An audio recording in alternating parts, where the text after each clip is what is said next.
Tá de volta às livrarias, galera, um dos quadrinhos mais legais já produzidos. Sem sombra de dúvida. Bonnie, como eu amo isso daqui, Ale. Amo de paixão, Daniel. Eu adoro, e foi muito difícil conseguir ler Bonnie direito no Brasil, né, cara? Foi.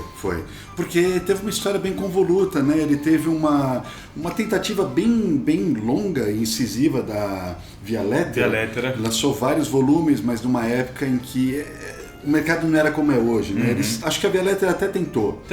Mas não conseguiu chegar ao fim e não fez da forma como devia. Depois teve uma tentativa, um arremedo de tentativa da HQM. HQM lançaram um exemplar só. E acabou por aí. Mas finalmente... Agora a Todavia cumpre essa lacuna. Era uma lacuna mesmo importantíssima no mercado, né? A Bonnie precisava ser publicada direito aqui. E agora a Todavia vai publicar em 3 volumes. Esse primeiro aqui compila as 20 primeiras edições e tem 448 páginas. É bastante conteúdo de uma vez, viu, cara? E você lê que é uma delícia, Daniel. Uma delícia, como é gostoso. Então, quando eu comecei a ler o Bonnie, eu li a versão da Via Lettera, que era a primeira versão de Bonnie em preto e branco, né? Preto e branco. O Jeff Smith, ele publicou as primeiras 55 edições. Lá fora saiu entre 1991 e 2004. E ele publicou 55 edições, numa periodicidade mais ou menos bimestral. Aí aqui no Brasil a Via Lettera foi publicando, eu não lembro da periodicidade, mas eu ia comprando ocasionalmente. A periodicidade era maluca, cara, saía quando dava. Era completamente maluco, só que era essa versão aí em PB, né? E aí eu lia e eu sempre falei, puta, tem coisa aqui, isso é muito legal, isso é muito gostoso, isso é muito maneiro. Mas eu não tinha engrenado de vez em Bonnie, né? Aí faz uns 3 anos eu ganhei de presente um Bonnie completo, todo em PB também, que saiu pela Cartoon Books, que é a editora do Jeff Smith. Saiu um completão, aí eu conheci ele no FIC, troquei uma ideia com ele. O Jeff Smith é sensacional, ele é muito, muito legal. Ele autografou esse meu compilado, esse meu ônibus, né? Sim. E aí, agora, recentemente, lá fora começou a sair as versões coloridas, e é essa versão, a nova, totalmente atualizada, que a Todavia coloca aqui. E eu achei uma delícia ler em cores e na ordem. Agora eu entendi o ritmo de Bonnie.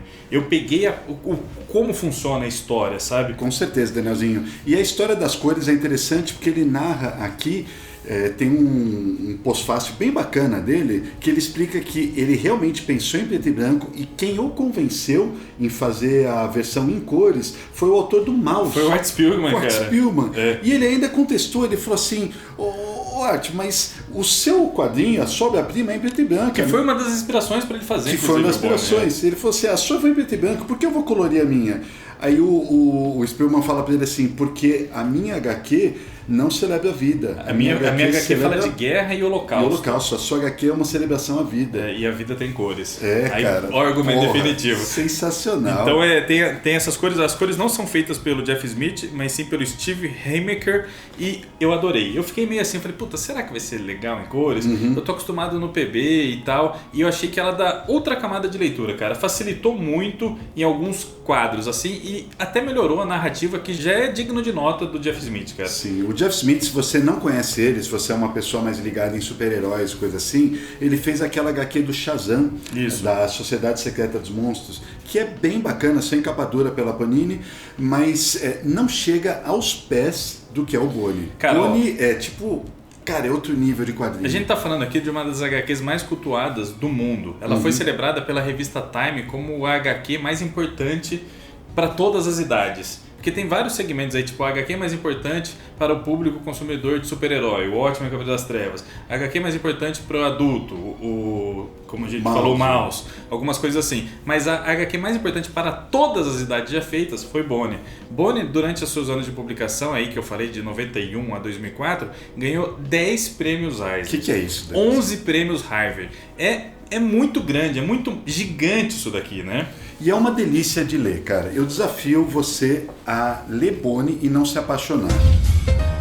Uma inspiração clara, bem clara, é o Walt Disney. Né? Você vê que o trio de personagens centrais, por exemplo, eles remetem imediatamente ao Mickey, ao Pateta e ao Tio Patinhas. É o Phoney e o Smiley Bonnie. Exatamente. Então, a inspiração, você vê que o universo que ele cria, os trejeitos dos personagens, é direto retirado, não necessariamente desses 3 personagens, embora eles sejam inspiração, mas do universo Disney. Mas uma das grandes inspirações declaradas pelo Jeff Smith é o Karl Barks, que que é um gênio incontestável, e o melhor roteirista da Disney de todos os tempos. Sem sombra de desenhista dúvida. também. O Carl Barks era um gênio. Tem até um programa aqui no canal que eu e o Bruno comentamos um pouquinho a carreira dele, e é uma inspiração total pro Jeff Smith. E além do Barks, ele também bebe muito na fonte do Pogo, do Walt Kelly, ele bebe muito no Ferdinando, que tinha aquelas criaturinhas, você lembra? Sim. Também lembro. tem bastante do Peanuts, do Charles Schultz, né? Tem muito desse quadrinho, das tiras, do quadrinho infantil, mas que não necessariamente é infantil, serve para todas as pessoas. E acho que essa grande sacada de Jeff Smith, ele pega personagens cartunescos e super simples, que parece mesmo cartoon, parece mesmo um personagem de desenho animado, dessa facilidade do traço, desse traço muito amigável, e aborda assuntos que ecoam com todas as idades, né, cara? Sim, e ele faz isso, Danielzinho, com uma grande epopeia. De repente, a história que começa muito numa pegada até um pouco mais infantilizada, ela rapidamente ganha corpo, ganha vulto e vira um épico. Quando eu falo épico, é um épico num nível aí meio de Senhor dos Anéis, com várias criaturas, com um grande inimigo, com dragões, com as ratazanas. Isso daí, sem perder o bom humor, porque é extremamente bem-humorado. Extremamente bem-humorado.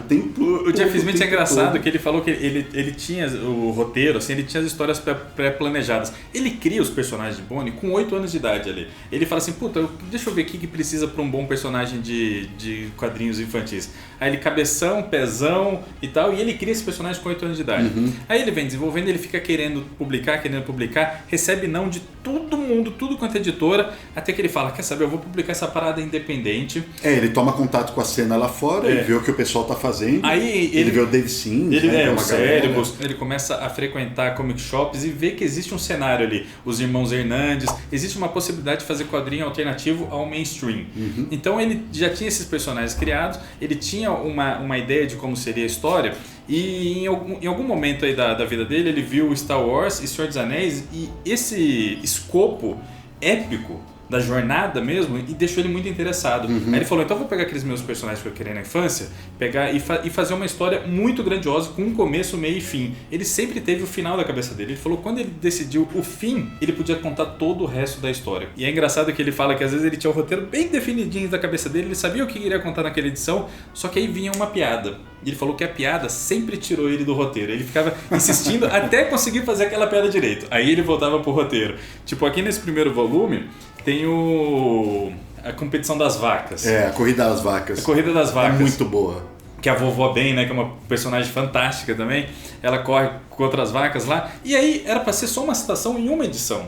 Só que dura um tempão, vocês vão ver aqui no encadernado que, sei lá, umas 100 páginas envolve essa corrida das vacas aí. Porque ele achou muito engraçado tudo que estava acontecendo lá, tinha muitas piadas boas a serem contadas, e o público estava adorando também. Então ele tinha um termômetro muito próximo com o público. Por ser um quadrinista independente, ele olhava o que a pessoa estava falando, recebia as cartas dos fãs e mudava uma coisinha aqui, prolongava uma situação ou outra, sabe? Ele tinha um contato muito próximo com a galera, assim. A vovó, aliás, é o Popeye, né? É o Popeye, uma véia que é o Popeye, na verdade. Tem muita coisa do Popeye também no nome, cara. Tem mesmo. Mas basicamente a sinopse é muito simples. Sim, passar uma sinopse. Começa com eles os 3 sendo expulsos de Bonneville. Você não sabe porquê, mas eles acabaram de ser expulsos da terra deles lá. Aí eles estão caminhando, não sabem o que fazer. Você tem um personagem que é o Bonnie principal, que ele é um cara bem normal. Que é o correspondente ao Mickey que eu falei, né? Aí você tem o Fone, que é um cara super... Que é o tio Patinhas. Avarento pra caramba, tio Patinhas. E tem o Smiley, que é um patetão. Exato. Um bonachão, um cara muito engraçado. E aí esses 3 perdidos, não sabem o que fazer, até que eles caem num bosque, que é uma coisa muito bucólica, um bosque super bonito, com criaturas falantes. Uma cara muito parecida com o Tio Patinhas, com coisa Disney, de Floresta Encantada. Exato, Floresta Encantada, contos de fadas, né? Só que aí você começa a perceber que tem criaturas, tem um sobrenatural. É um lugar hoje em dia bucólico, só que teve um passado bélico muito forte, né? Teve um problema lá envolvendo as ratazanas, que foi um negócio colossal, uma guerra, uma coisa grande, e você vai descobrindo paulatinamente por que eles foram expulsos de Bonneville e o que aconteceu ali no bosque. E o objetivo principal desses 3 personagens é voltar para Bonneville, né? E nesse caminho uma das primeiras figuras ali com quem eles trombam é a Espinho, uma garota bonita pra caramba, e o Fone fica caidinho por apaixonado ela imediatamente. E ela é neta da vovó que a gente citou. Exato, e aí a vovó você começa a descobrir que era casca grossa pra caramba, tem um passado aí super interessante nessa história da guerra, né, cara? Você começa a descobrir toda a história do local, na verdade, né? E tem as criaturas ratazanas, na verdade, que elas aparecem. Daniel, eu rolo de rir com esses bichos. Também. E o Jeff Smith, ele cria duas criaturas entre milhares de ratazanas, a gente acompanha duas em particular. E elas ficam discutindo como elas têm que comer os bichos. Você tem que fazer uma sopa e a uma fica falando que ia fazer um quiche vamos fazer toda um quiche, hora. Vamos fazer um quiche. E a outra ratazana da porrada era que quiche de novo, quiche de novo, eu vou te arrebentar. Muito engraçado. Tem uma cena em que ela tá perseguindo, as duas estão perseguindo o Bonnie e ele cai de um abismo e cai na beira do abismo assim, tem uma plantinha e ele se pendura.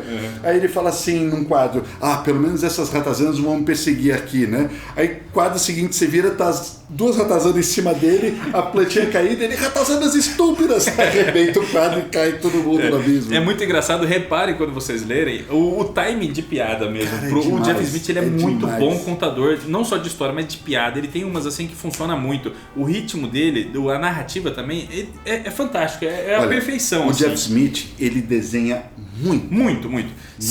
Eu acho até que se a pessoa não conhecer nada do Bonnie, pegar isso daqui na livraria e olhar, não vai se atrair de cara, assim. Você não olha e fala: puta que eu pariu, olha essas páginas. Nossa, olha que, sei lá, invencionismo, olha que desenho espetacular. Mas aí você começa a ler e entender e perceber o quão estupendo é o Jeff Smith, né?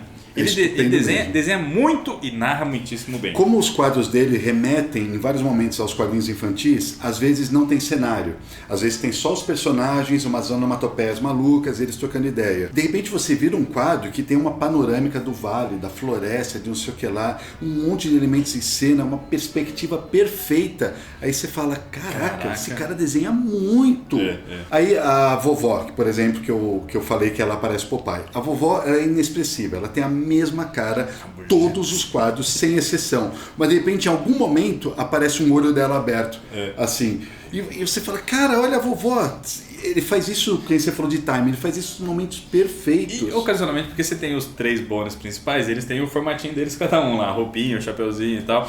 Só que às vezes, tipo, a piada de cair o queixo, realmente cai o queixo, fica com boca assim, o olhão aberto, assim, ele muda a figura, exagera nas expressões desses personagens, porque depois você descobre até que eles podem, né, mexer um pouquinho. Tem uma hora que o Fone Bonnie faz um puta dombração, assim, na hora que ele tá sentindo os filmes da Espinha lá e tal. É um artifício muito engraçado. Ele usa também do humor físico aqui, né? E quando a Espinho fala pro Bonnie, que isso acontece na Disney também, né? Porque eles personagens não usam roupa. E quando ela tira um sarro dele porque ele nunca anda com roupa.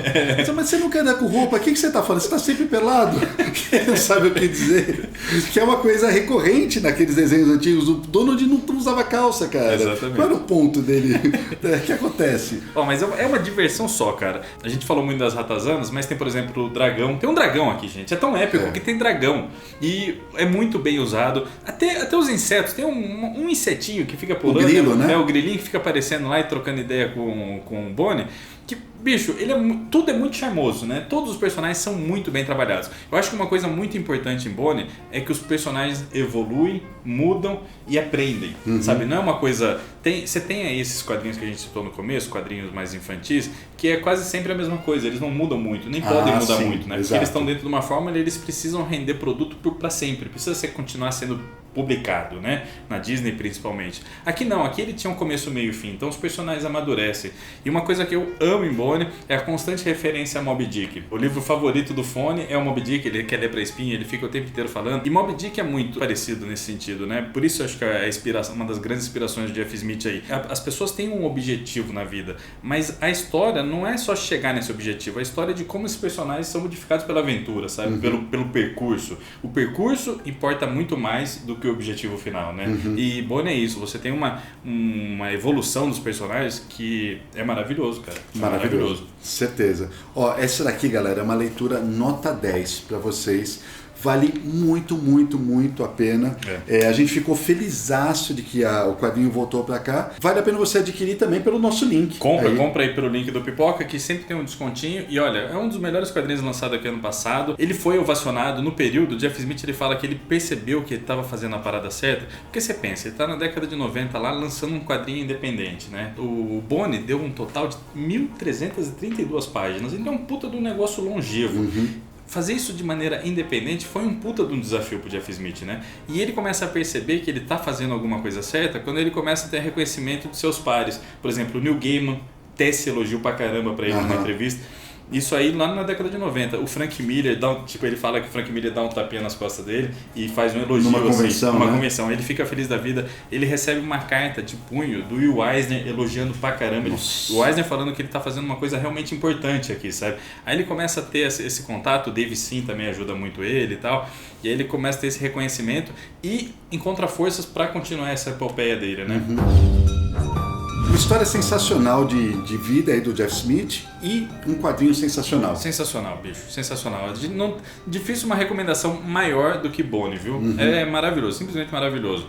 Podem comprar sem medo, a gente recomenda. Certeza. Bom, gostou desse vídeo? Faz o quê, Danielzinho? Deixe seu joinha e compartilha ele com todo mundo. E se inscreve no canal se não for inscrito ainda e chegou agora. Tem muito conteúdo de quadrinho aqui, tá bom? Tchau. Tchau.